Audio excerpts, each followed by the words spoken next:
Well, greetings, Cap fans, and welcome to a very special, absolutely live episode of the Captain America Comic Book Fans Podcast.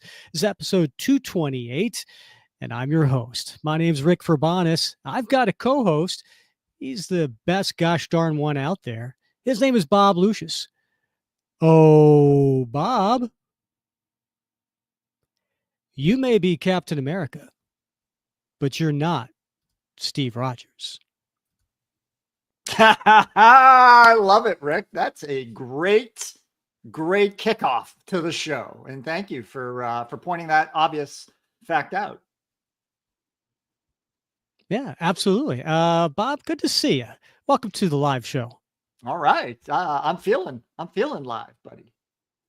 Yeah, all right. Well, it's funny. You got a glow about you. I don't know what you did today, but you're looking good. It's funny. We've been doing this for over 4 years. 227 episodes went by before we finally got around to doing a live episode. And it's interesting. I guess we've never really had a reason to do a live episode before, but now we do. And here we are. I got to tell you, I'm a little bit nervous because it started off as a Facebook group. And then you said, "Hey, Bob, you want to help with the Facebook group?" And I said, "Okay." And then we went to a podcast, an audio podcast. You said, "You want to help out with the audio podcast?" And I said, "Okay." And then you added video on YouTube, and you said, "How about that?" And I said, "Okay." And next thing you know, we're live, and so I'm a little bit concerned there's going to be a musical number coming up. Captain America Comic Book Fans. The musical. The musical, right. Well, everybody knows how much I love musicals. So that's got to be the next step. Yeah. If it's a period piece musical, then you've hit all the wickets, I'm sure. Yeah, that's true. Bob, so this is, we're live, right? So this is Sunday, February 16th. It's Valentine's Day weekend. Did you do anything fun for Valentine's Day? Anything fun this weekend? Absolutely. I did the very best thing for Valentine's Day, Rick. I went to see Captain America Brave New World with my son. My wife wasn't having any part of that. So we didn't, but we did celebrate that morning, Valentine's Day morning. We exchanged gifts and, affectionate pecks on the cheek and all those sorts of things that go along with it. And, but no, I've been working most of the weekend. So maybe tonight we'll spend a little cuddle time. Who knows? Yeah. It's interesting you should say that you spent Valentine's Day with your son, because I did the same thing with my daughter. Yes, I noticed that. I saw that on your Facebook posts. Yeah. Some of the listeners may know, I moonlight with another passion outside of comic books. Yeah. And I do something where, maybe a lot of comic fans don't get into, but I get into, Bob, something called sports. Yeah. And I don't know if you knew, but this time a week ago, there was this little thing called the Super Bowl. Heard of it. I've heard of it. Yeah. Yeah? Mm-hmm. What do you think happens during the Super Bowl, Bob? It's a lot of big guys running around, right? Okay. I was afraid. I'm glad you went there. I was afraid, like, we eat a lot of soup. No. So last Sunday, right? Yeah. It was Super Bowl 59, and it was the Philadelphia Eagles, which is my team, versus the Kansas City Chiefs. Yeah. And the Eagles crushed it. Yeah. They crushed. Did you watch the game? No, I didn't watch the game, Rick. Of course. No, come on. I don't have 4 hours to spare watching a game. But we'll circle back around to this. But I heard it was a great game, and I had lots of friends and that watched it, and coworkers, of course. And so very exciting development, right? I mean, I think you probably expected it to be a closer game than that. Yeah. No, listen, it was not a great game if you weren't an Eagles fan. It was probably as boring as all can be because it was a blowout. Right. Yeah. But for us Eagles fans, it was fantastic. Yeah. So anyway, this is a long way for me getting back into what I did on Valentine's Day with my daughter. So the city of Philadelphia had a Super Bowl parade. Yeah. And so it was fun. I mean, like, they had, back in 2008. They did it. I'm sorry, 2008? No, 2018. Wow, I'm getting my years mixed up. So it was 2018. Yeah. So it was 7 years ago, the last time they had Super Bowl. And so I asked my daughter, and I said, "Hey, do you have any interest in going to the parade?" And she goes, "Yes, I do. I want to go." And I'm like, "Okay." So here's the thing. Yeah. I'm not a big parade fan. Right. Crowds. I don't like. Parking. I don't like. Yeah. I'm not a big parade fan, and Mhm. I hate the cold. Yeah. But Yeah. listen, if my daughter is interested in spending half a day with me, Yeah. I'm You gotta take doing it. that nonstop. Yeah. So, right. So, and we did this 7 years ago. Yeah. And so she was back then, she was 11. So, what does that make her now, Bob? Older. 18. Thank Yeah. you. Yeah. So, anyway, we did a kind of like a picture from then, and then we redid the picture from this past time. So I will go ahead and share it. Oh, there it is. Look at that. Oh, Yeah. that's cute. You haven't aged a bit, Rick. Dude, I look like I aged 20 years. I'm like, what oh my goodness. Oh my God. My teeth are a little straighter thanks to Invisalign, but wow. yeah, no, but Same hat, same hoodie. I same purposely scarf. did that. I did the same hat, the same scarf, same jacket, put the hood up. Oh my gosh. Yeah. And so it was a lot of fun. I was Oh glad to spend the Valentine's Day with my daughter at the Super Bowl parade. That's beautiful. Well, Rick, you're going to be so proud of me because I did do one thing this weekend that was sports related.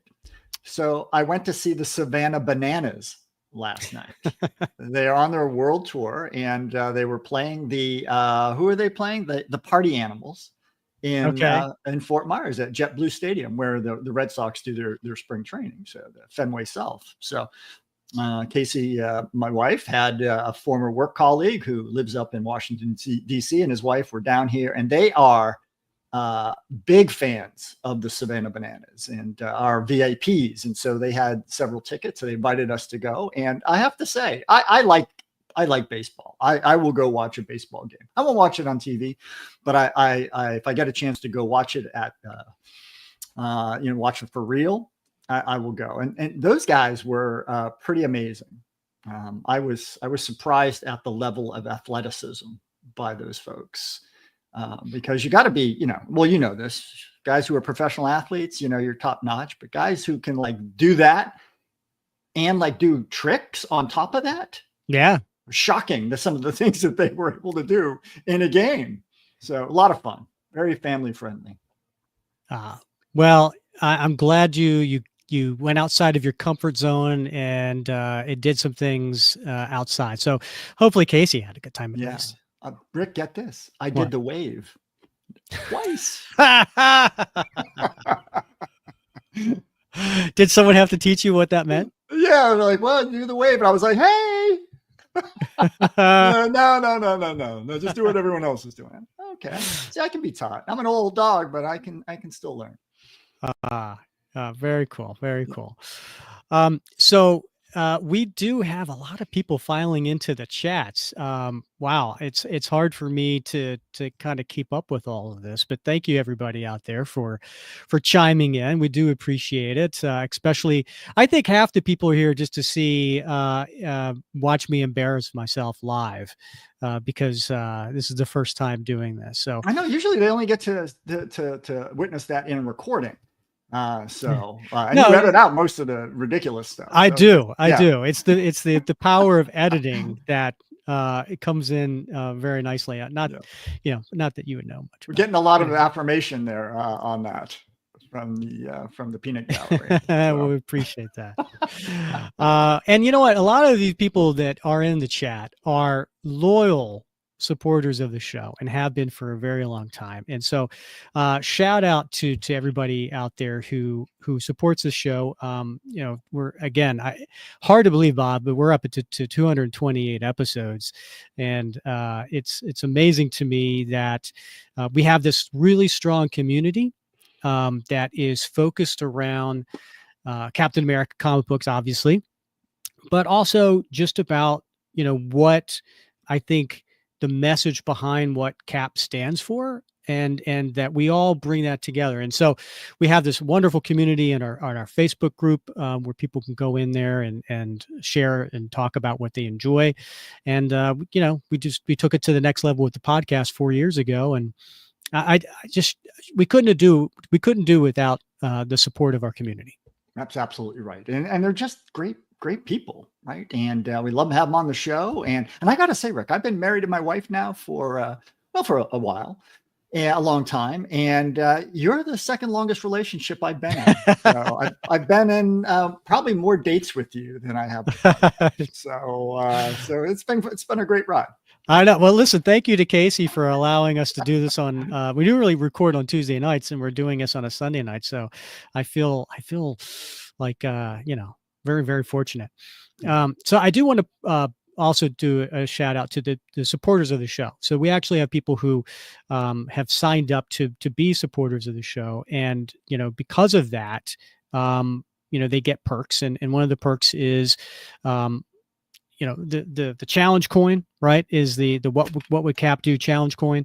But also, able to ask questions to our guests, find out who our guests are first. We just announced earlier today, we sent out an email about our next guest, which we'll talk about at the end of the show. And they get a chance to submit questions there. And they also get a chance to submit questions in the chat. So we will have to go through that. The newest member of the group is Michael C. Johnson. So that might be a name that's familiar to you, Bob. Michael was a supporter of the group previously, and he went away, and now he's back. So welcome back, Michael. Great to have you back, Michael. Always look forward to his input, his comments, and it's great to have him back again. Absolutely. And if anyone was interested in learning a little bit more about what you can do, you can go to buymeacoffee.com/Cap Comic Fans and learn a little bit more there of what the perks are. But you know what? I also show it up on the screen too. So there's a couple different levels. Right now, the Super Soldier level is filled out. So thank you to everybody who did that. And then the Shield Slinger. So you not only mentioned the coin and the questions for our guests, but you also get a few other perks there as well. So if you get a chance, check that out. And it's never too late to join, and we do appreciate that. Speaking of one of the perks of being a super soldier, and that is coming onto the show and picking the topic. And so one of the ways we celebrate that is with something we like to call Nightcap. And I'm going to, Bob, I created a new graphic for it. I knew you would. Yeah, I thought it'd be kind of cool to do a new graphic for this, and I'm just going to go ahead. I'm just going to share it to you. All right. Oh, that's nice. Look at that. Yep. So it's a nightcap. Yeah. And it's our own definition of a nightcap. Beautiful. So there's the traditional, right? And then there is our definition, which is an episode where a super soldier supporter joins the show, picks a topic with their beverage of choice. And then I picked a couple of my favorite CAP panels where CAP is maybe, enjoying a libation of some sort with some people. And there he is up here. He's right next to Sam Wilson wearing the magenta sweater in a bar. And he's also with Josh, a neighbor of his at the time. So that's great. That's good. Well done, Rick. And that sense of camaraderie, right? I mean, that's what the group's all about. That's what the podcast's all about. So I think you've encapsulated that perfectly.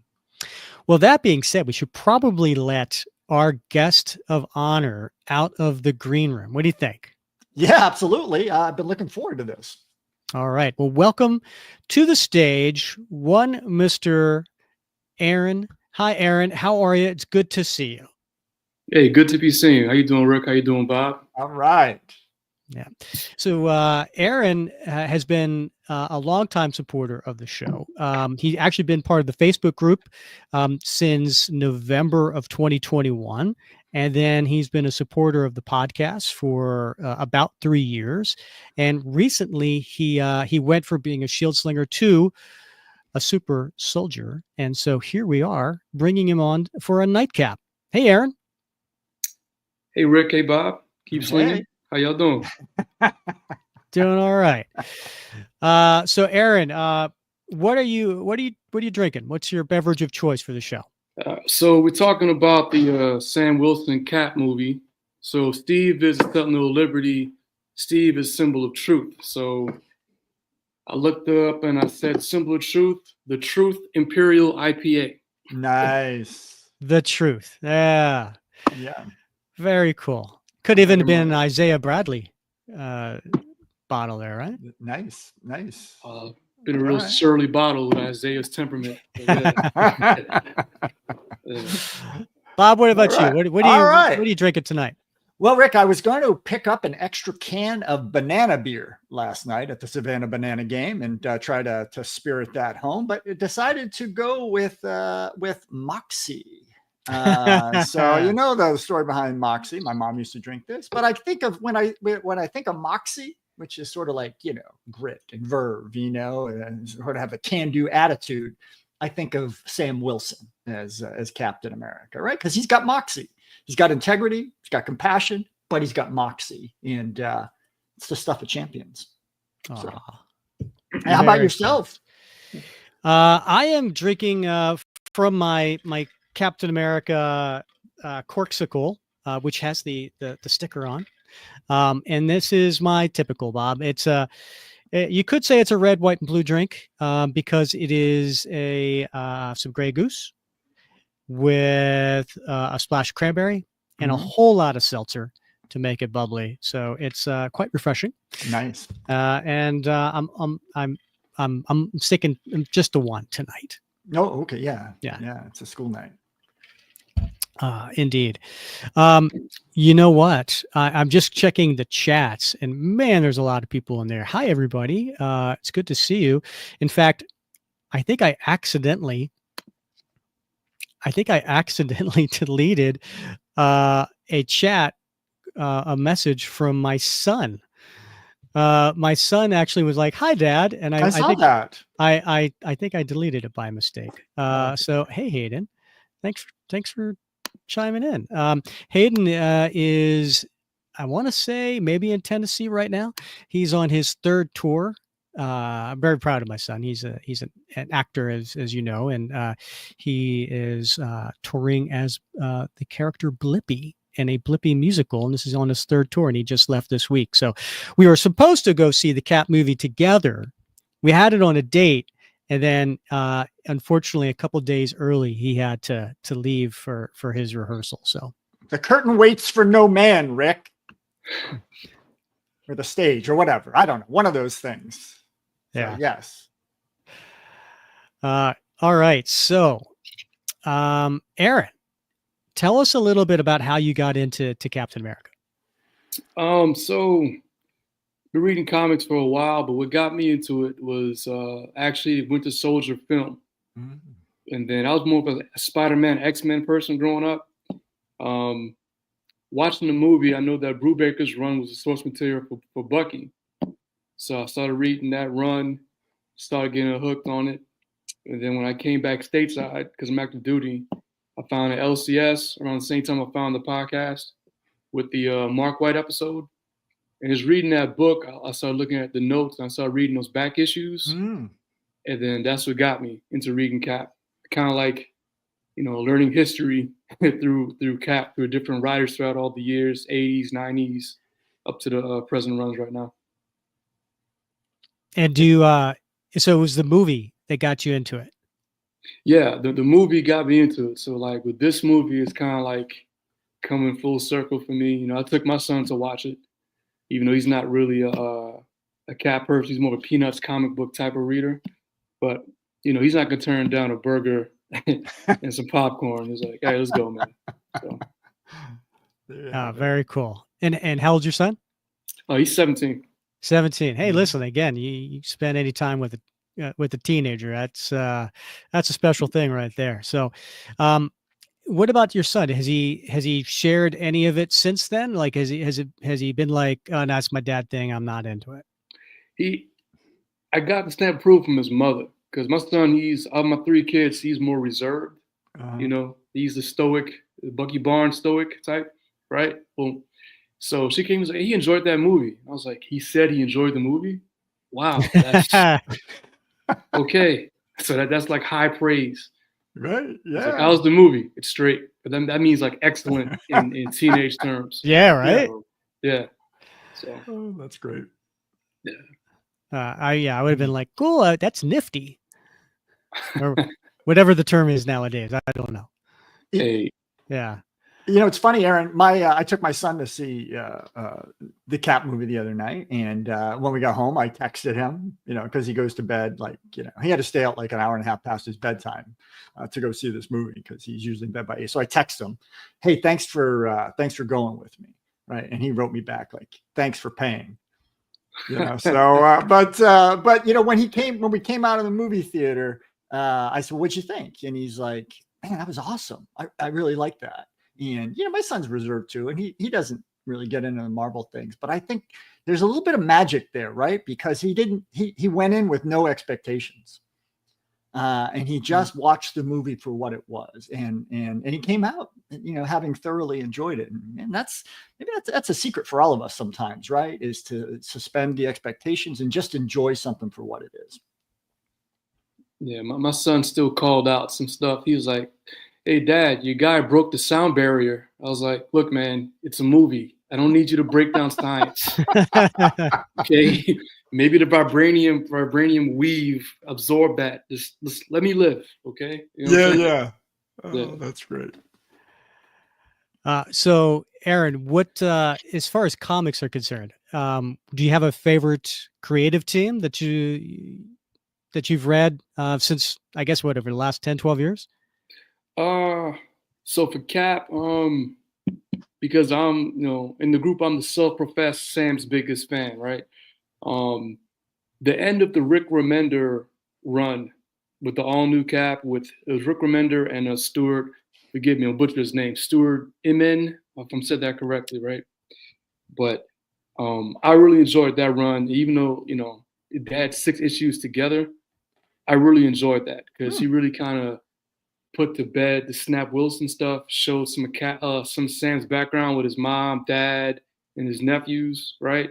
So I really enjoyed that. I really enjoyed that run. Yeah, it was a good run. I mean, if you're a Sam Wilson fan, that was really, and Stewart's art was actually really, really top notch. I felt it was like really detailed. I liked his characterizations. You know, I thought he brought out personalities in people very well. I think he's a really underrated artist. Yeah. Yeah. I wish he would have had more time with Ian Rogers. I think Ian, if he's fleshed out more, I think he would probably come to like more prominence in the Cap verse. You know, and he's known, but to be like the son of Steve Rogers, I think he should have a higher profile. And I think, like to your point, I think Remender really captured his character, especially his back and forth with Sam. Yeah. And it was interesting too when, you know, the hive mind, right? So when they brought back Ian, and really showed how being a father impaired Steve's judgment, right? And I think any of us who are parents can understand that if something's going on with your child, right? Like you're going to absolutely have your judgment kind of off a little bit. You know what I mean? Like it's anything else. And it was Sam Wilson who brought that up, right? And Sam Wilson, who was Steve's wingman, so to speak, and brought that out. So yeah, I love the character of Ian, and I would love to see him more. I like Ian's sister. Yes, Sam did too. A little Jet Black comment. A little, you know, conversation for a different day. So. Hey, listen, where is Jet Black? We haven't seen Jet Black in forever. Exactly. Yes, exactly. She's an interesting character. Yeah. Yeah. So. All right. So should we get to talking about the movie? Well, I think that's what the folks are here for.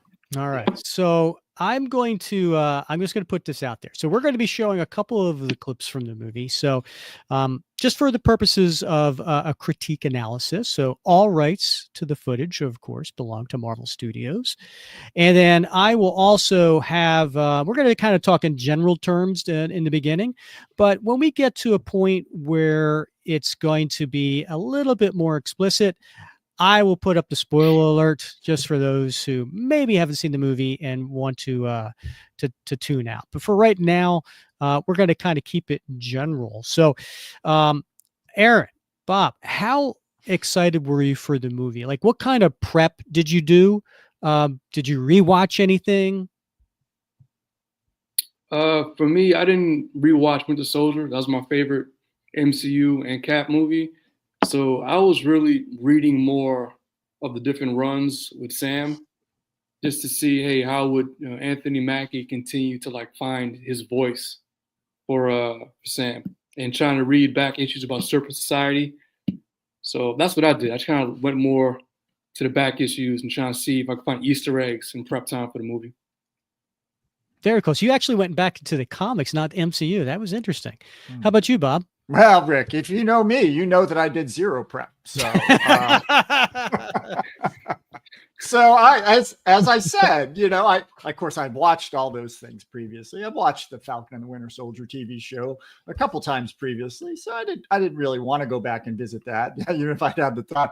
But I also wanted to just sort of go in with, I really did try to lower my expectations for this, because there's been so much, and I know we'll get into this, there's been so much discussion about this movie on social media and in traditional media. And so, I just wanted to go in and enjoy the experience for what it was, like my son did. So when I showed up, I was concerned about one thing, and that is, would I get a popcorn bucket? And I scored that on the way in. So after that, everything was gravy for me. So Bob, shocker, you didn't do it. You didn't do any prep for the movie. Yeah. So what's going on with the bucket? Everyone wants to know. So did you enjoy the popcorn out of the bucket? There was no popcorn. I didn't even buy popcorn that night, Rich. I just got the bucket, and it came sealed in a plastic bag. So now I'm like torn, right? You know me, I'm torn about taking it out of the plastic bag for display purposes, or just leaving it in there. Like, if they had simply not sealed the bag, we wouldn't be having this discussion, right? I'd be showing it with the pop-up wings and that whole thing. And but it was cool. I have to tell you, I haven't bought a movie theater popcorn bucket yet, but I was looking forward to this. And but I was surprised that the Shield popcorn bucket was about $8 cheaper than the Red Hulk popcorn bucket. And I don't know why that was. This was, a Captain America movie. I don't know. Aaron, I see you got the Shield. Did you eat popcorn out of it? Yeah, free popcorn. So like me being a cheapskate, I got the Funko Pop and I got the bucket. So I get to check out, and it's like, did you want popcorn? I'm like, I got to pay for that too? Like, no, once you buy the bucket, it's free. I'm like, oh yeah, fill her up. Let's go. So yeah, I had the full experience, and that if you got the can bucket, it really does seal. And then like, it's like the detail on this joint, if you see it, it's amazing. As the back seal. So I'm gonna take it to my office. So this was money well spent. All right, I'll tell you what I'm gonna do. I don't want to. I hate to break my pristine background here, but I'm going to get up and I'm going to get my popcorn bucket, Rick, and I'm going to open it up live on the air. Yep, I'm doing it. I see the chat comments. Your wife is taunting me, and I'm going to do it. I'm going to get up and I'm going to open this so everybody can see my bucket. So yes, that's called the hold on, the unboxing.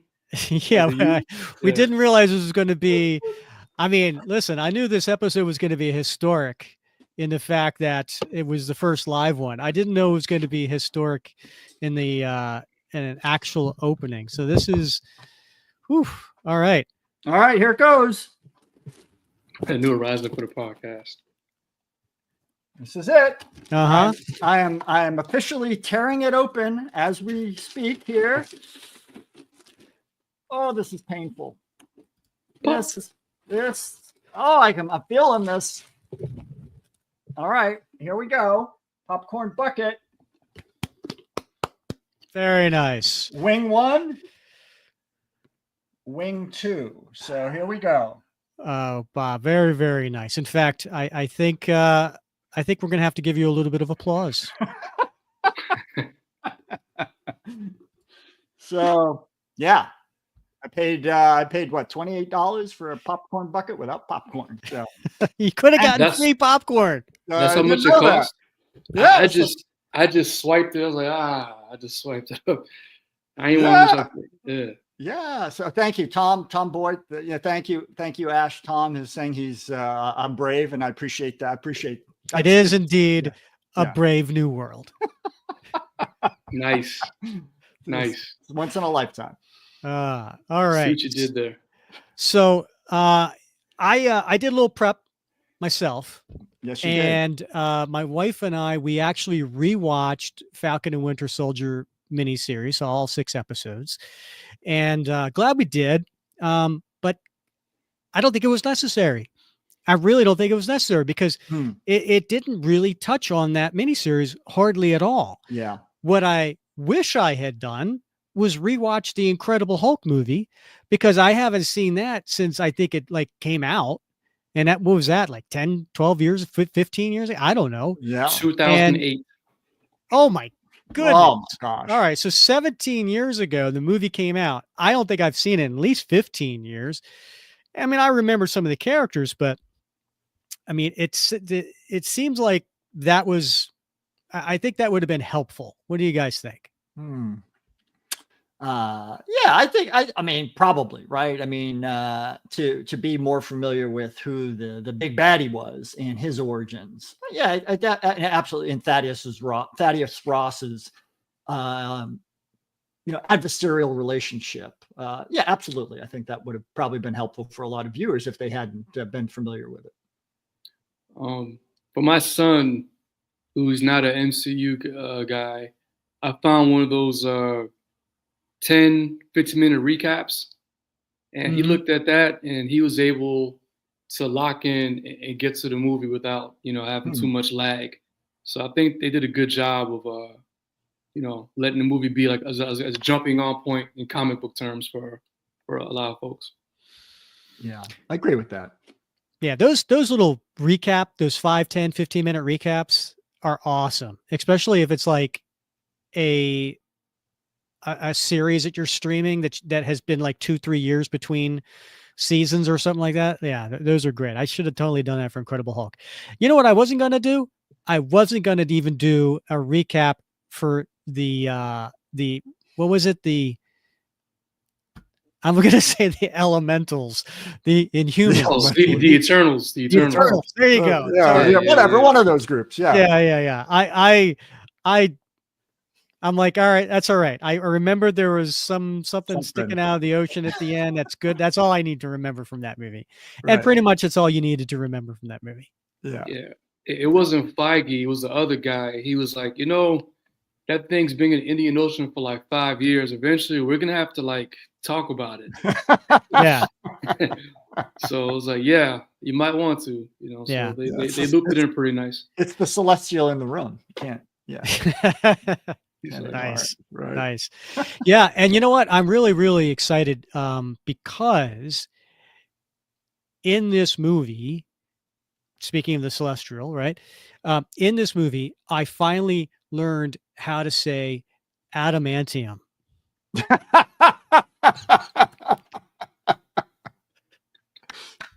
Can we get President Ross clapping? For goodness sakes. President Ross. That still sounds weird. Yeah. That was brief. Yeah. No, I what was I calling it before? Oh, I don't know. There's a lot of different- adamantium. Adamantium, I think is what I was saying, right? No, I I don't know. Adamantium. I don't know. It changes from week to week. So. Yeah. No, it's now. I understand. It's adamantium. There it is. Thank you. There it is. Thank you. If you just get a monster movie, we'll have everything taken care of. Yes. In Taminium.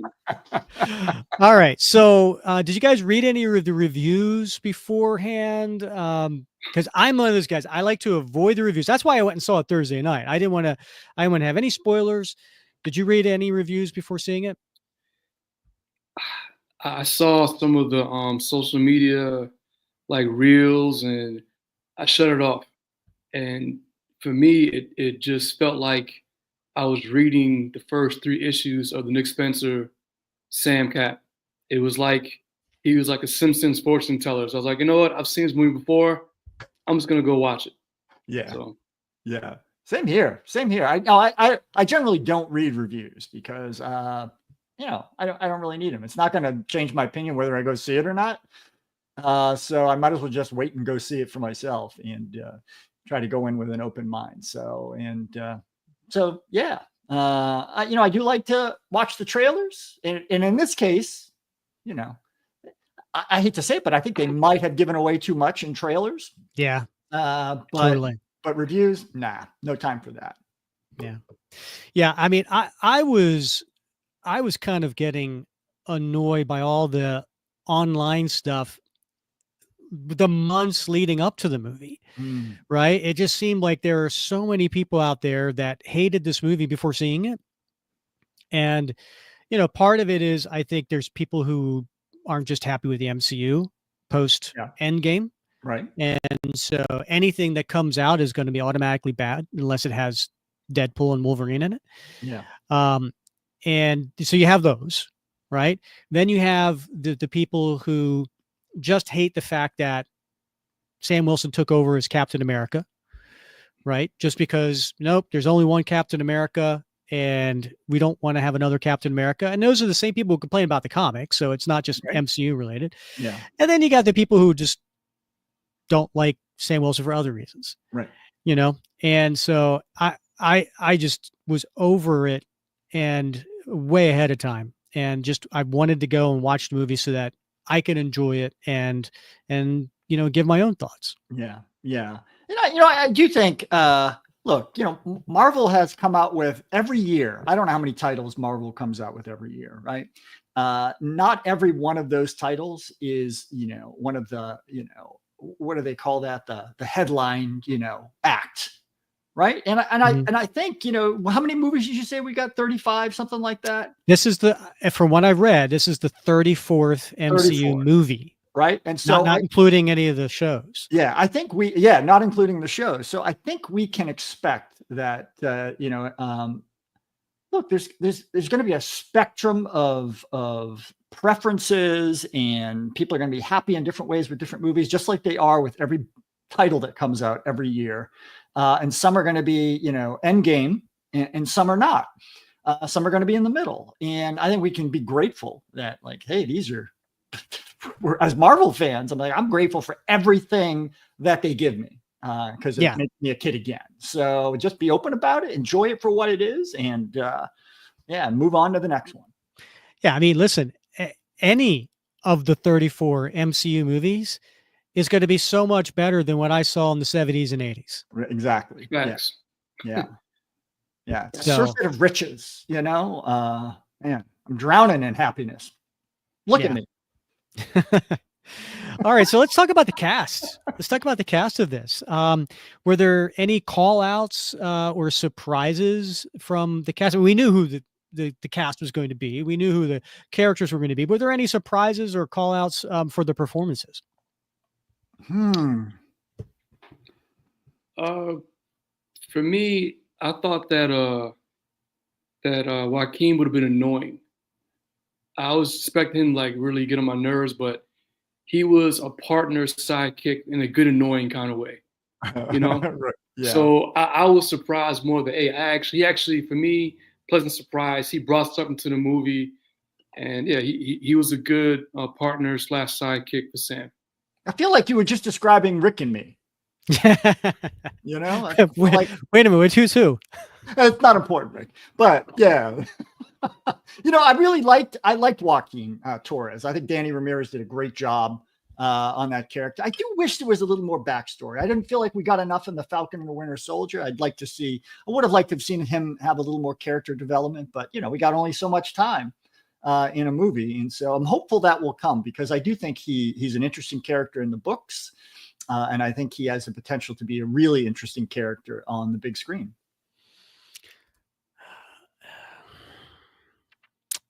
I don't know how to comment on this, but just deep breath and move on. You were mentioning, you know, sidekicks, and Yeah. you know, I could ban people from the chat, right? Batroc is in the chat. Yes. All right. You know what, John? Thank you for your comment, but I've got one word for you. There it is. There it is. Yeah. What about Carl? You know, Carl Lumbly. Yeah. What are Yeah. your Gotta thoughts love on him as Isaiah Bradley. He was really, really strong. He had a lot of growth to me. The times he was talking to Sam, like he really, I guess he like he went to like Unk status, right? He really cared for Sam, and when I don't want to spoil it. We're not in the spoiler section yet, are we? No. Yeah, it's fine. You go ahead. All right. So when he said the jump, he's like, "Hey, brother Sam," he's like, "Isaiah, how you doing?" He's like, "Brother Sam, I ain't holding up too good." And then when he told Sam, "Look, man, I don't want this for you," that kind of got me here, because you go back to the series, he had to like drag him kicking and screaming out the house, and now he went to a mentor thing. I really saw his growth, you know, and their relationship. And he trained Sam in ways that helped him with not fighting the Hulk, but not getting killed by the Hulk. Yeah. You know? Yeah. How about that gym scene? You know, when Sam took Joaquin to see Isaiah. Isaiah's working out in the gym. Yeah. You know, that punching bag, that heavy bag, it brought me back to Steve Rogers taking some swings at that heavy bag too. Nice callback.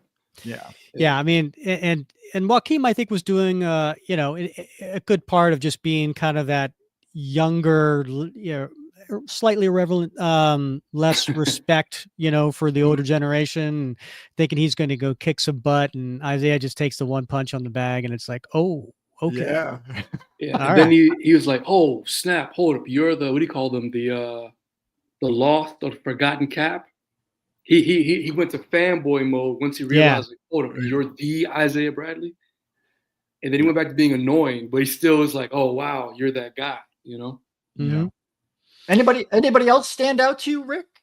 I mean, I thought Anthony Mackie and Harrison Ford both did really, really strong performances. You know, I thought they both can hold a scene without not a whole lot going on. Yeah. And I mean, we've always known that about Harrison Ford, but I think Anthony Mackie has that ability too. I was actually surprised that, you know, he's just a few years away from 50. I put him like 10 years younger easily. Yeah, he's aging well. Yeah. And so good for him. Yeah. I mean, So Anthony Mackie's almost 50? Yeah. I think he's like 46, 47. Yeah. Okay. All right. Don't be like making that big of a deal out of it, Aaron. You're still young in your 50s, just so you know. Hey, I'm only 42, so I'm slowly getting to the upper middle age, you know, barely. Oh, well, according to Bob, you're just barely 40. Yeah, you're just barely 40. Yeah, I've got a whole. Get with me sometime. I'll talk you through my ranges. But with Harrison Ford, one thing I liked was he really was that line. I'm a wartime general, now I'm a wartime president, and I really felt that. Especially, you know, being I've seen guys like that's how a former general as president would act. Yeah, yeah. I had think you some, I nailed had that. some, I had some gripes about, okay, why would he be on a destroyer? He's not calling out missiles. Okay, no, but Yeah.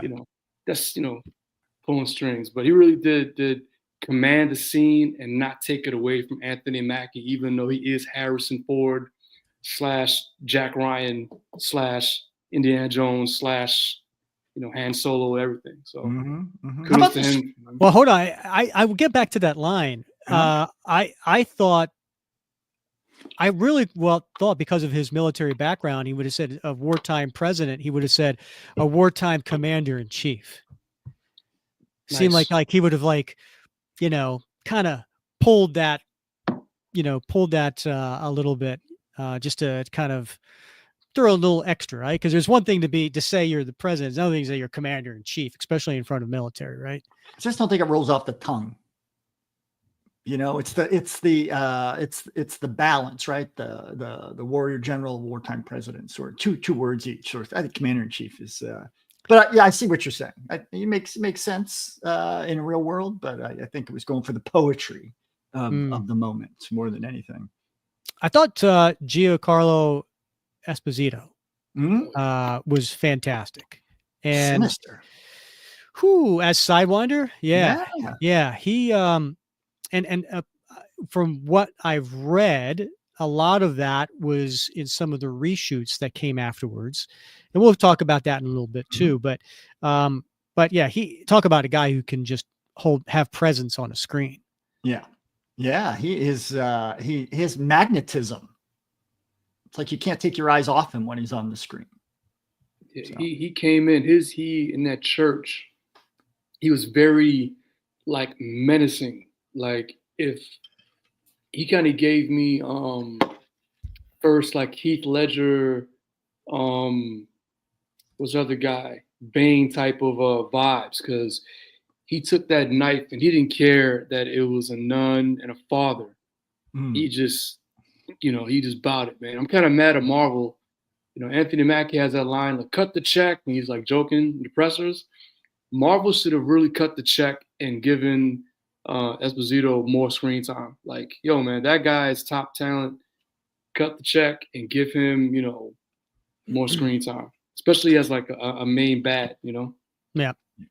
Well, while we're on this subject of Esposito or Sidewinder in the church, he was in later too, right? And that's when we saw one other person from the quote unquote Serpent Society, and that was Copperhead. And so we do have a clip here from that. So I'm going to go ahead and play that to see what your guys' thoughts are on this particular clip.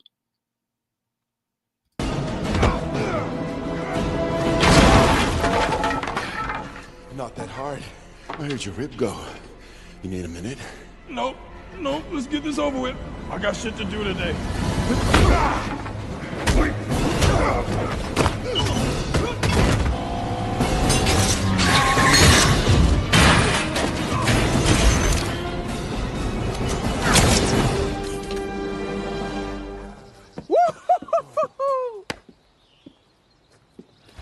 Damn.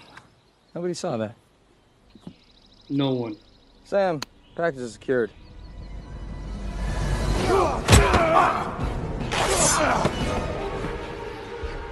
I'll add your star to my collection. Oh, yeah.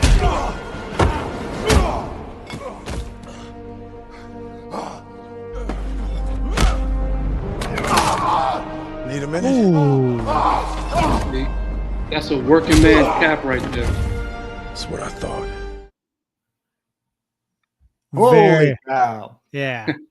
That's a cool scene. Right? And I think, and I go back to the scene with Sidewinder too, and where Sidewinder says to him, you're not so much without your shield and your equipment. And I think Sam says something to the effect of, yeah, I'm a lot meaner. Yep. And we saw it there, right? We saw brutal. it. Yeah. He dislocated his shoulder there. So, I mean, it was, man.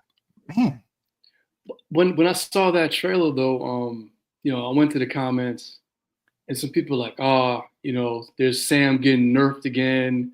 he's getting beat up. And I'm like, nah, like that's even comic accurate. Like he's not a super soldier. He is a guy that can handle himself. He's been trained. He's gonna take some lumps. So for him, he took his lumps and then he came out on top. And he was like, you know, I got stuff to do. Steve would have been like, I could do this all day. Well, yeah, because you don't get tired, guy. You know what I'm saying? You know? You're So right. I thought that was accurate. It kind of set the level for this is a different Cap. This is Sam's Cap, a working man's Cap. That's what Yeah. I call him. You know? Yeah, Johannes Johannesson playing the role of Copperhead. There, when he like entered that scene, I'm like, oh, MG, that is a big dude. Yeah. Yeah, but the fight scene was just amazingly choreographed, and it was brutal. But it was also, I mean, obviously movie magic, right? Some of those things. He's wearing a suit that protects him from breaking too many bones as he gets thrown through a church pew. But also a very realistic fight scene in its brutality. It's not just punching and weaving and stuff like that. These are guys that are street fighting, and Sam holds his own. Yeah, he really does. And they're just, what did you guys overall think about the just action in this film, right? I mean, like there's a couple of clips. Let's see, not a clip, but I mean, just seeing Sam in the air, and with the shield and taking out the missiles, right? Like just cool stuff like that. I mean, there's certain levels that Sam can do that Steve can't, right? And so we get and listen, I'm a Steve Rogers fan, don't get me wrong, right? Number one favorite fictional character of all time. But I even have to understand and recognize that there are some things that you can get from a Sam Wilson story that you can't get from a Steve Rogers. And I love the fact that they, leaned into that. And they did it in the miniseries on Disney Plus, and they did it in this movie as well. Yeah. Well, Sam moves in 3 dimensions, right? I mean, Steve was limited to 2, but Sam gets to go vertical and take the fight in a very different way than Steve ever could have. And so it adds a little bit more excitement sometimes to these action scenes because we can see it unfolding in ways that we could have never imagined in say, First Avenger or Civil War. Yeah. Another part, talking about, handling the shield, right? So the other issue is with the wings, and Sam has now these vibranium wings. And so he's able to use those in a lot of different ways, right? So he uses them to fire projectiles, which we see at the end where he's going up against the Red Hulk.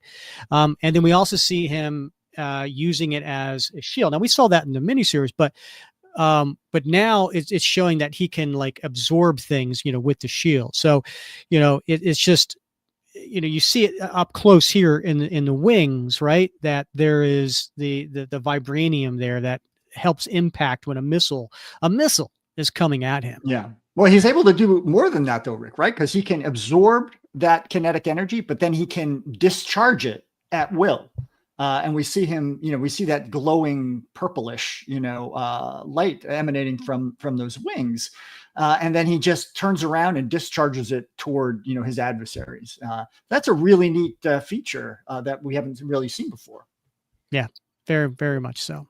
Do you think the vibranium helps his balance? Because when he started surfing on that missile, I don't remember that in the comics. Yeah, surfing on missiles on water.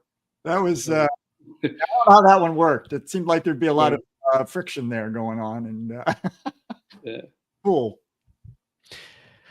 All right, so what did you guys think of the movie overall? You could talk about the plot, you could talk about the dialogue, you could talk about the action scenes, which you kind of touched into, the special effects.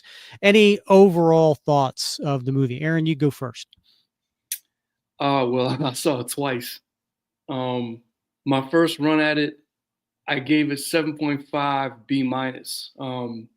But then when I watched it again, I made it an A, not A+. I think it's just solid, good movie. Some parts are like meh, other parts are like, I liked it. So I give it, in a solid A, good movie with a little bit of replay value if you're, not a hard MCU person. So I'll give it an A. Yeah. How about you, Bob? Well, I do want to look, I look at this movie in two ways. One is, what did I think about it personally? Personally, I probably come down just like Aaron on that first viewing, but I do think it makes a lot of sense because many of us have seen the other Marvel films many times. And sometimes we get so wrapped up in the details that first time around that we're not really relaxing and just enjoying the movie, right? We're like, oh my gosh, look at that. Oh, squirrel, right? And we're not really focused on the movie. And maybe the second, third time through, we can actually enjoy the movie for what it is. So for me, first time through, it had some shortcomings. It had some strengths, but, it was right in the middle of the pack for me. I thought it was a good movie. I enjoyed it. Certainly worth the money I paid for the ticket. But I also recognize in the same way that some Marvel movies like First Avenger meant a little something special to me as a person because of my history and my background and my professional background and all that sort of thing. I understand that this movie might hit other people differently than it hit me. And they're going to see things and hear things in that movie that aren't going to resonate with me in the same way. So I'm excited if other people see this as an A+. For me, it's a B+. And that's, as I said earlier, I'm happy with anything. And a B+, man, that's fabulous as far as I'm concerned. Yeah, I mean, taking aside what the movie may mean to people, what did this particular movie mean to you? Like, what was it about this movie that you like or didn't like? Well, for me, it did feel a little short, right? It felt like it could use a little bit more character development. And from our previous history on this podcast that I like the speechifying. And I didn't feel like there was enough speeches in that movie. I wanted to hear Sam talk about why Captain America. I think about that dinner table conversation. All right, hold on, everybody. Hold on, everybody. We need to buckle up. Bob's about to give his lecture, so everybody just kind of settle back. Fair enough, right? So, but that's it. You remember that dinner table conversation? Now, granted, Falcon and the Winter Soldier, multi-episode series, a lot more time to do that. But I think of that one brief conversation between Bucky and Sam outside of the operating theater for Joaquin, and that's what I'm talking about. Just that little magic that comes from just the right words. I just didn't feel like there was enough of that. There was a lot of action. There was a lot of tension. A lot of not really mystery because we knew what was going on, but there just wasn't enough for me anyway. Heart. Yeah, I could see that. I mean, I would say overall, I kind of feel probably a little bit closer to you, Bob, than you, Aaron. It was, I think it was one of the things that, my wife and I saw it and we were talking about it afterwards. There was some heart for me missing. And when I say that, it was more of like an emotional connection. Mm-hmm. I thought, again, we talked about the acting. I thought the acting was good. I thought the plot was fine, even though there's a lot of a Hulk element into it. That's fine. It's okay. I wasn't upset by that. The choice of characters, I thought, but there was something missing as far as emotional connection. And I think it had something to do, I don't know if it was the editing. I don't know if it was the directing, but it did feel a little disjointed to me at some points. And there are some scenes that I really enjoyed, and then there are some scenes I was like, okay, this is okay. So I would say for me, maybe it's a 7 out of 10. But maybe on my second time around, maybe I'll feel differently. Yeah. I mean, Bob, you talked about the speeches, and Rick, you talked about the heart. And I agree with you. The cuts and the edits, I think they felt a lot of pressure to try to get a win, right? But the few times that, for me, that I saw the speeches or the heart, when it was Sam and Bucky, when Joaquin was at the operating table, one thing jumped out to me. And when Sam said, "Thanks, Buck," he didn't say Bucky. And then it seemed like that was a Bucky that's like healed, that's comfortable in his skin, right? And like going off of the Falcon Winter Soldier and then, Winter Soldier, right? To me, in the first Avenger movie, it kind of was a callback for me when Bucky was telling Steve, "Hey man, you can stay by me." He's like, "Nah, it's all right." And then he puts his hand, he's like, "Hey man, we to the end of the line." Right? I felt that type of kind of heart tug there. He's like, "Hey man, I love you, man." And only like brothers in arms feel that, right? Yes. That's so exactly what I thought. And then it kept it light. He's like, "Hey, did you write that?" "Nah, man. Speechwriter did that, bro. How'd it hit?" "It was cool." Right? that I felt like Steve was looking down like, that's my guys right there. Yeah. So that was one that really got me, I have a couple of things I want to unpack there. Number one, I want to say great call out by you to notice that he called him Buck instead of Bucky, because back in Winter Soldier, the miniseries, he said he called him Buck and he was like, "No, only Steve got to call me that." Yeah. And so I didn't pick up on that. Maybe he said it at the end of the Falcon and Winter Soldier miniseries. I don't know, but good call by you. And as far as scenes go, and I think one of the questions we're going to ask here is, what was your favorite scene? And so that may have been my favorite scene, seeing the two of them together. And because to me, while the action scenes are cool, and listen, we're comic book fans, right? Like we like to see our action, right? There's not a comic goes by that doesn't have some sort of action scene. But to me, it's the interpersonal moments. It's those quiet moments. It's those types of things. And I did, while they were talking, I'm gonna pull up the quote. And Sam says, Steve made a mistake. And Bucky Barnes says, "No, he didn't. He gave you that shield, not because you're the strongest, but because you're you. And you think if you had that serum, you'd be able to protect all the people you care about. Steve had it and he couldn't. You're a human being and you're doing your best. Steve gave people something to believe in, but you give them something to aspire to." That's it right there. Yeah. Yeah. That's the I think the connection that scene was also my favorite. And I think that's the sort of connection that I would have liked to have seen more of in that film. That's what would have sort of brought it to the next level for me. Yeah. Joaquin touched on it too in the last scene. And that scene, I'll talk about that later. But yeah, to your point, Rick, like aspire. Like I kind of look at Steve in the MCU and more importantly in the comics. It's like, would you imagine if like George Washington came back and was leading the charge? Like Steve is this iconic figure, right? And I think when you guys talked with Toshi, you could see Sam, you could talk to Sam, right? So Steve was a good man who was a super soldier as Cap and a hero. Sam, he carries a shield like, hey, he's a social worker. I'm gonna talk to you. How are you doing? Let's talk this out. Let me try to exhaust all means before we got to punch it out. So yeah, that's like I kind of see the difference between Steve and Sam, and the same in a way. Yeah, and I do think, we got to keep in mind, right? We did get the Falcon and the Winter Soldier. We've got to see Sam as Falcon before that, right? We saw his transition into Captain America. This is his first Cap movie.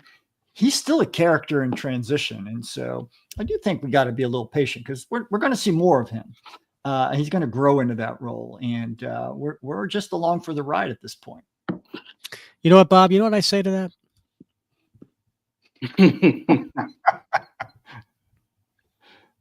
There you have it. A rare moment of agreement. Yeah. Do you guys have a favorite scene in the movie? Well, I'll tell you, if it wasn't that one, because it seems I got to like stray outside of my comfort zone here, then I do think it's going to have to be the surfing on a missile. No, seeing that whole battle scene. Now, let's just set aside the fact that, there's a lot going on here that's movie magic, right? And a lot that, military guys are going to be like, no, that's not how it happens. But, all that action, as I said earlier, in 3 dimensions with Falcon and Captain America, that was a pretty exciting. And, if you like Maverick, you're going to love that air to air fighting that was going on. Because that was something we haven't seen before, and it's not like Superman who can just fly through the air, right? These guys are they're enhanced with equipment that allows them to do that. But man, if you just step back and think for a second, what would it be like to be encased in armor with wings, going toe to toe with 4th generation aircraft like that? Yeah, that's pretty cool stuff. So I think that would be it.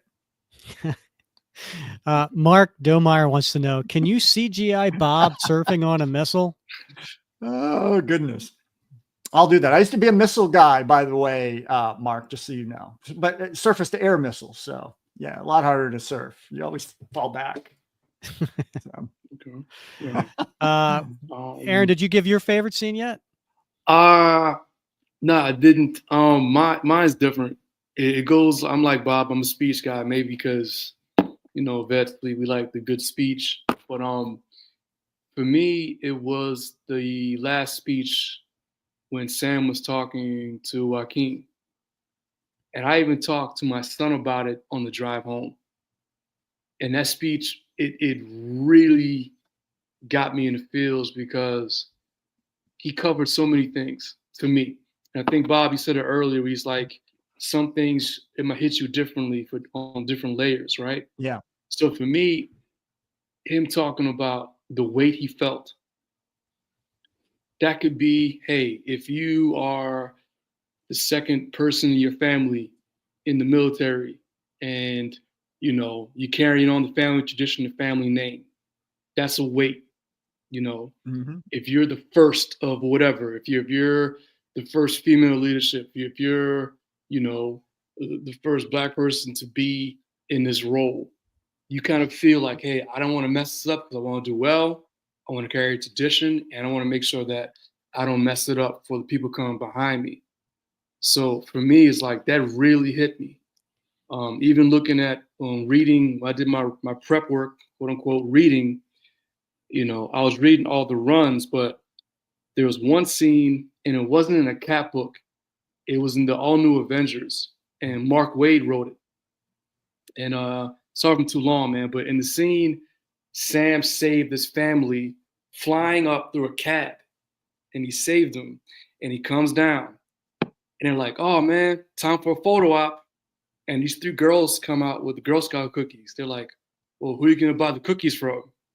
Because it was an Asian girl, a Black girl, and a white girl. And Sam was like, he sees Tony. He's like, "How about a picture of Iron Man?" And Tony goes, "All right, nice save." You know what I'm saying? But to think like that all the time. Yeah. Sure. So that's what I felt. Sorry, long. That's what I felt with Sam in that scene. He just kind of tell Joaquin, like, "Yo, man, just be confident. You're not here by accident. Just be the best version of you." Yeah. And just, that's it. That really hit me. That's what I told my son. Be the best version of you. Give your max effort. And that's how you earn. That's how you are a symbol of truth. Be your own truth. So.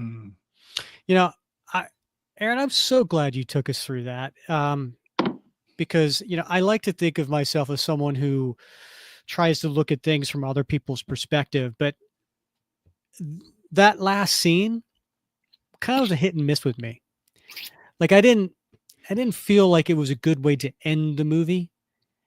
And so I was left kind of feeling a little meh about that last scene, but after hearing you talk about it, I appreciate it a little bit more. Yes, man. Yeah. I kind of look at Sam as like an honorary Tuskegee Airman. He's the Air Force, and then We went to Sam's apartment or his lair. I don't know. He had a big star. I was like, where does he get salary for that? But it was a picture of him and Buck, right? He had his wingman Riley from Winter Soldier, right? He had all these things. So, I think he really kind of hit on that, like, hey, this is my guys, All right, I want to play another clip here, and so that we can kind of talk about this, because I think this was an important message in the movie. That wasn't it. No, but thank you. Man, and I was doing so well up until this well, point. Goodness. All right, here we go. And I haven't always agreed on how much latitude enhanced individuals deserve.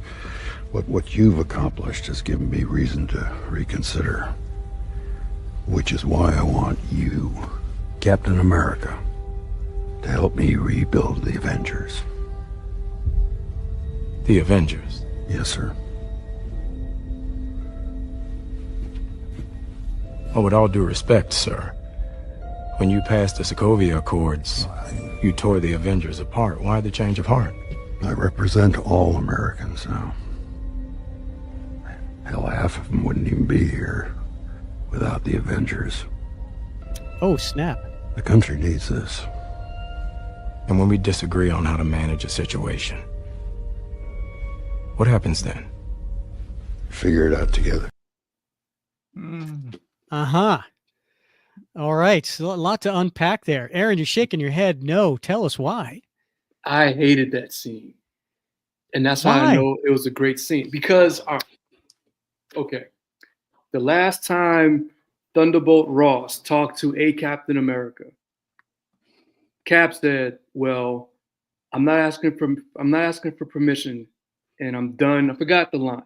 Yeah. Right? Pretty much said, look, buddy, he was bearded Cap. Look, man, he was like in nomad mode. He's like, look, man, I'm not here for you, So I don't think, and then you go later on after everything happened with the assassination attempt. He's like, you're done. Welcome to politics. Yeah. So to me, and with the music in the background, that was great. He wouldn't have talked. He didn't respect Sam as Captain America. He saw Sam as a tool to get my poll ratings up. I got to get a win. I got to get in a good light. Let me get the current Captain America on my side. And hey, I brought back the Avengers. If that was Steve, I don't think he would even ask Steve that question. He knew what the answer would have been. I'm not a tool. I'm loyal to the country, to the oath, to the flag, So that's why I'm like, oh man, you're playing my guy Sam right now. I think you're right. I mean, I think I'm right, actually. No, I think I'm right, because it hits different based on different experiences and different perspectives, right? So, because I was like, I'm trying to rationalize, like, what is going on with Thunderbolt here? I know his past, all right? And I know what he's saying, like, he wants to be better, right? He wants to do better. He wants to reconnect with Betty. I get all that. And he's in this transition, right? And I'm trying to think, what the heck? Why did he turn on a dime so quick, right? And I want to give him the benefit of the doubt. And I'm thinking, well, maybe if, Stearns has been giving him these pills and he's got this rage in his system that he's really schizophrenic, right? He's really bipolar here. There's two sides of this coin. And in this moment, Sam's talking to one of them. And in that moment after, he's talking to another who's under the influence of the gamma radiation, right? And maybe that effect of that gamma radiation has been a long-standing effect that could explain a lot of his behavior in the previous movies. But see, I'm trying to rationalize it. And you just cut right to the Occam's razor that he's playing Sam. And Steve wouldn't have had any part of that. But Sam is a little bit desperate for acceptance. And he's hoping Sam's going to go for the bait. Right. And so it's a different perspective, a different way of looking at it, but it comes out with a completely different, solution to the equation. Interesting takes, both of you guys. I really didn't give that, that same perspective. It's interesting. I mean, that's the great thing about art, right? Like, you can have so many different opinions on it. And that's why I love having the conversation. But I don't know. I think he's a politician, and I think he is someone who, yes, is he going to manipulate people to get to his own means? Absolutely. He's a politician. So I don't know if he singles out Sam versus Steve personally. I didn't get that. I see him as someone who's like, I want to have an Avengers because A, it's going to help the country, and B, it's going to help me, right? Because he asked Sam and Falcon to go off to retrieve the missing thing that was, down in Mexico, right? So I think he sees them as being useful, and I think having his own Avengers, I think he would see as being useful as well. And of course, he had a politician response, right? We'll work it out. We'll see how it goes. I don't need to give you an answer right now. We'll take it when that time comes. Well, Sam did ask him, what happens if we differ of opinion, right? And then it goes back to the Civil War conversation when the Avengers were still whole, and Steve was like, people have agendas and agendas change. And what happens if we want to go into a town? They say no. The person who drafted the Accords was Thaddeus. Mm-hmm. So maybe I have my Avengers team. I'm going to deploy that team how I see fit. Hey, you know what? I have a moldable Captain America versus one that is a stalwart. He's not going to budge, So yeah, maybe he does. I saw someone say he sees them as tools. Like, yeah, I think maybe he wants to have his own team. He wants to have them like, hey, you're going to be my team. Well, I think the biggest disappointment of that scene was Layla Taylor standing in the back, not being her normal sassy self that we expect from the comics. Sam, like, just giving him the riot act, But, Layla Taylor. Yeah, absolutely. And I'm just kind of curious, since I have you here on the show, Aaron, are you ever like personally insulted when I do Layla Taylor's voice? Because I don't know how else to do it. I'm just there for the ride. I'm there for the Cap community. Hey, like I remember. As long as it's not a British accent, British woman's accent, we're okay. Who did you ask? What episode was it, man? But you really. Or was it Bob? You guys were really trying to lock down that Batroc accent. No, and then you talked. No, it was White Wolf.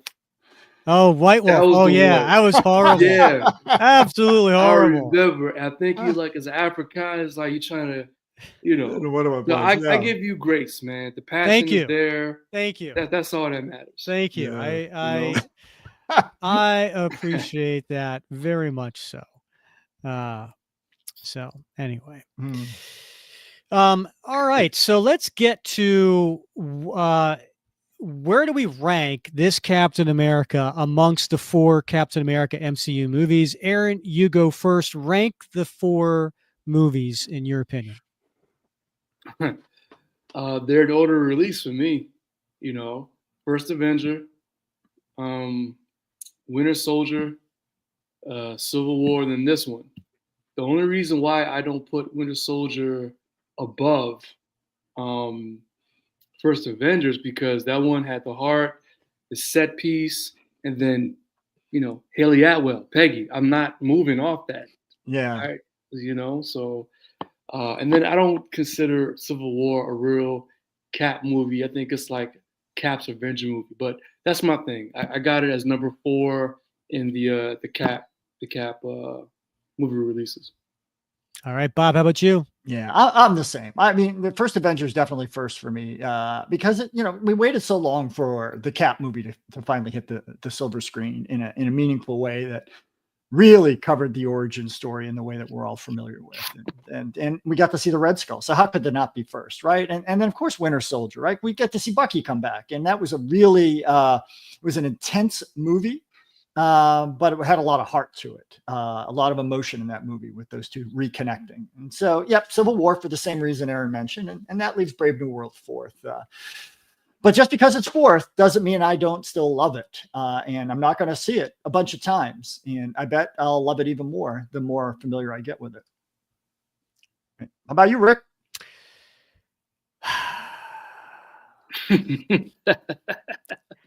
I was really hoping that we could shake things up here and have a little bit of a debate, but unfortunately,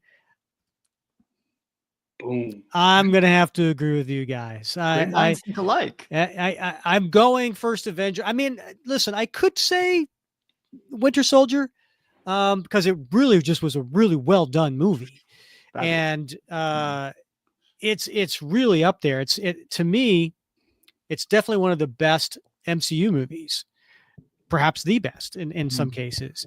But as far as favorites, I'm going to have to go with First Avenger first because of the reasons that you both pointed out. It's the heart, right?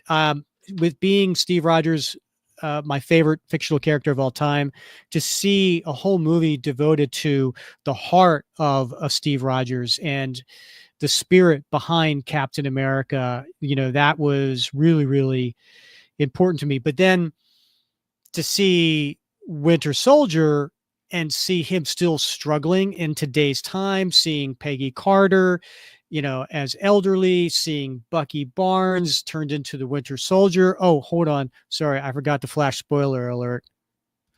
In case anybody didn't know that. All of that. But then Civil War, I had always ranked third. And but it still has some really cool elements in it, and so this one I'm gonna have Brave New World's 4. But to your point, Bob, it doesn't mean I don't like it. It's just that's where it's going in the Captain America MCU hierarchy for me. All right, you know what? While we're in the process of ranking, let's go with the MCU, right? So this is the 34th movie, as far as I'm aware. And so that's 11, 11, 11 as far as top third, middle third, bottom third. As far as this movie compares in all of the MCU movies, where are you putting it? Top third, middle third, bottom third? No, I just reject that hierarchy, Rick. So I'm gonna use a loophole here, and I'm gonna say you got like maybe the top third, and then you got the middle and the bottom third are all tied except for the Eternals. So yeah. So I don't think it's not a top tier movie for me. It's not a Winter Soldier. It's not a First Avenger. It's not Infinity War Endgame.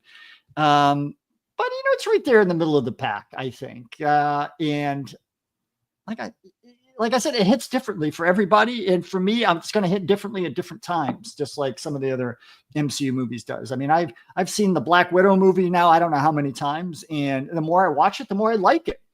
Where maybe the first time I saw it, I was like, it's okay. It was exciting, good adventure, but I like it more the more I see it. So, and I think this is going to be the case with Brave New World as well. So I don't know. I'm not comfortable putting it in the bottom third. I think it's right up there in the middle of the pack, that center weight.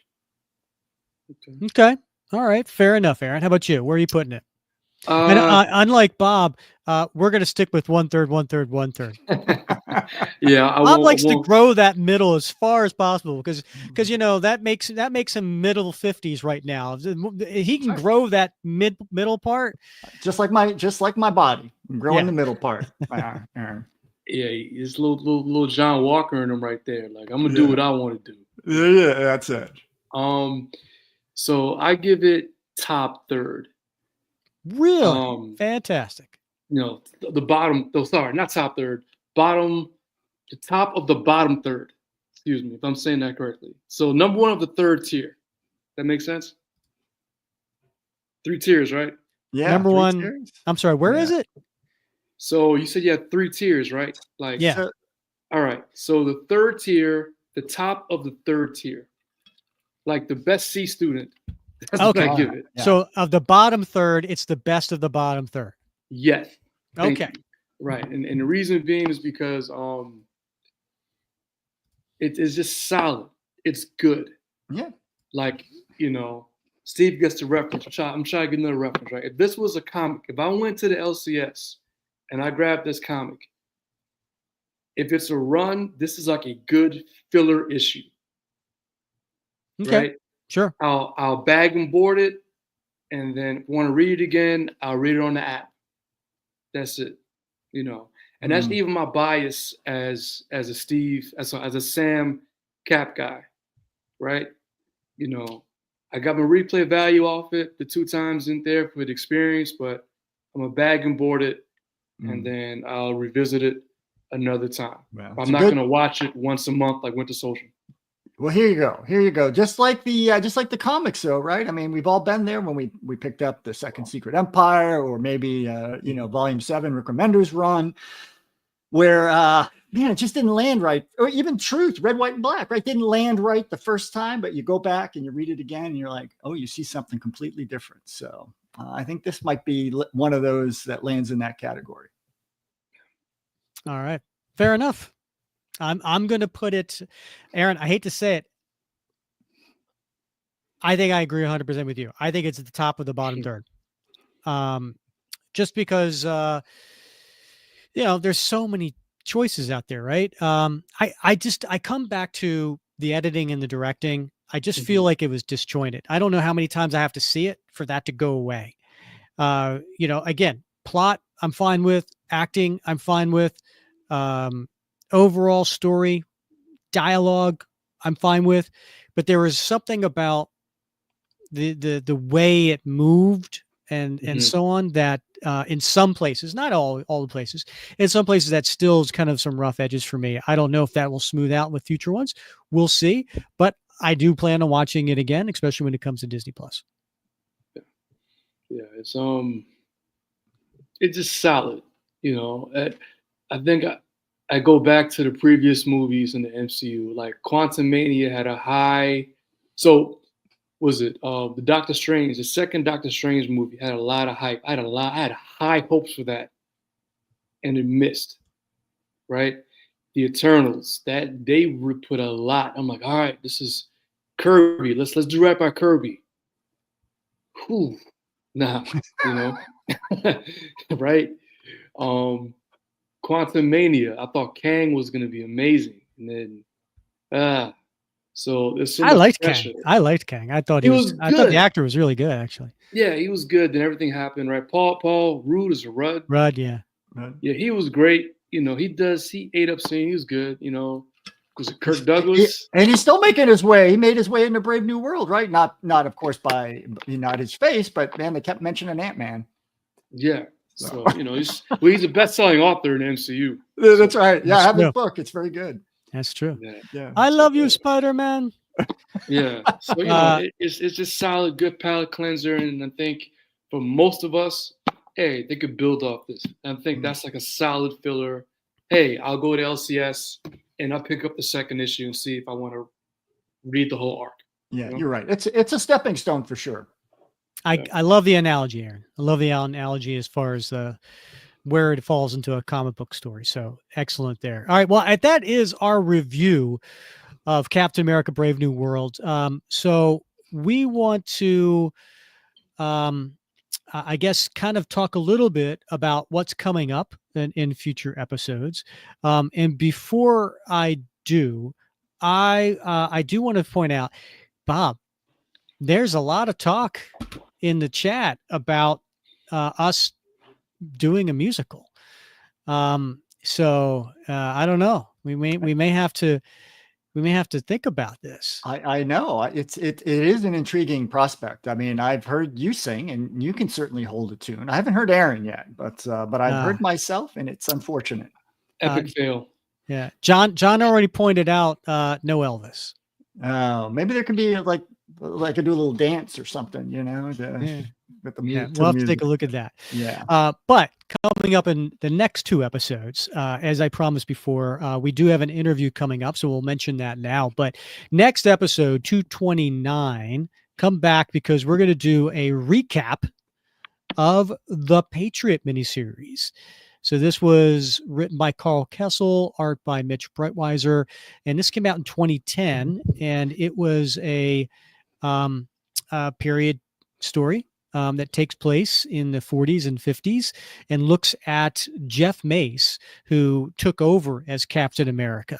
And it's an interesting look at a time period that I'm not really familiar with, right? I mean, we talk about Steve Rogers, we talk about Bucky, we talk about Sam Wilson as Cap, we even talk about John Walker, but we really don't get into the previous Captain Americas, and there's been a few. And so come back for that, because Bob's going to be thrilled because we're able to check this off the bucket list. Yes, we're getting down that list. And then following episode at 2:30, we are going to have an interview with the writer himself, Carl Kessel. So Carl will be on the show, talk about the Patriot miniseries, talk about the 1940s Captain America comic strip series that he did. He also did some other solo stories about Captain America. So it'll be great to have him on because that man seems to be the king of retcons. So love to talk about Captain America retconning with Carl Kessel. Yeah, and he loves Betty Ross as much as I do. Not Thaddeus Ross's niece, his her daughter, his niece. Yes. We've got and for those who joined in live, thank you so much for making this fun by putting all your comments into the chat. For those who are now listening to this after the fact, sorry you're missing all the chat because we're referring to a lot of things and it's my bad. I didn't verbally mention most of them. So, and Mark Domeyer asks, this has been fun, but what do I do on Wednesday? So James says, watch it again, Mark. And then Carl says he'll be listening again while training. And so you guys should, come back, on Wednesday and you get a chance to listen to this all over again. If you're my age, then parts of it you won't remember anyway. That's true. All right. Well, Aaron, it's been a pleasure having you on the show. Thank you so much for joining us. Hey, I was happy to be here. Bucket list checked off. I got to spend time with you guys talking Cap. So I really appreciate it, man. You're a good man, Aaron. Yep. And Bob, as always, it's been fun rapping Cap with you. It has. I can't wait till next week, Rick. All right. He's Bob Lucius. He's Aaron Paul. I'm Rick Verbanis. And thank you for listening to another episode of the Captain America Comic Book Fans Podcast.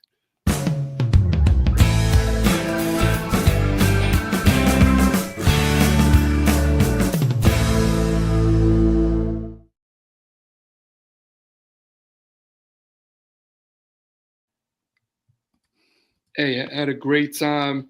Well, I got you all. I got one request. I've waited 3 years for this, right? All right. Okay. Guys,